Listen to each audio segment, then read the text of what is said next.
Roughly 1 in 5 transgender people in Seattle are experiencing homelessness, and 1 in 4 are unstably housed.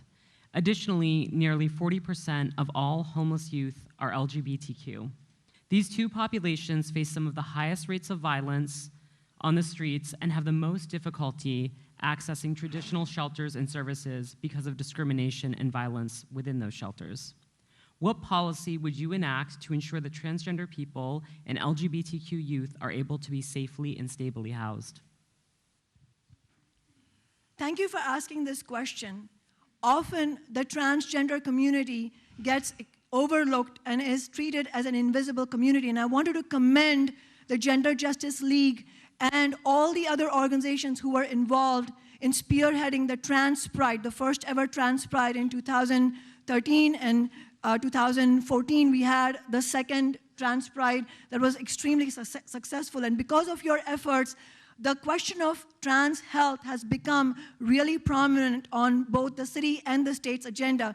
And I would say we need to push for a single payer-like program citywide and statewide in order to make sure that the trans community never, ever faces this discrimination when they go for healthcare, which is one of the main reasons they face discrimination. The issue of homelessness really impacts the trans community and the LGBTQ community.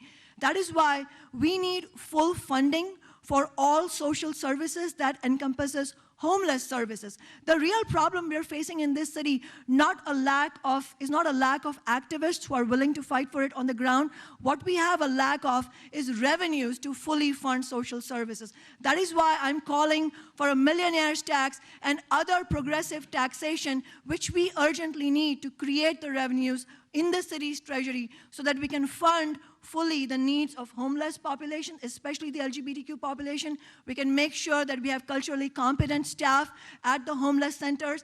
And above all, as I mentioned before, we can create an LGBTQ community center, which will be a one-stop place where LGBTQ youth especially can come and access services. We also need increased funding for youth jobs, but specifically jobs and apprenticeship programs that are targeted at the African American community, at the LGBTQ community, at the immigrant community, because these are the most marginalized communities that need our support. But again, in order to do that, we need candidates who don't take money from big business and will dedicate themselves single-mindedly to all these needs of our community.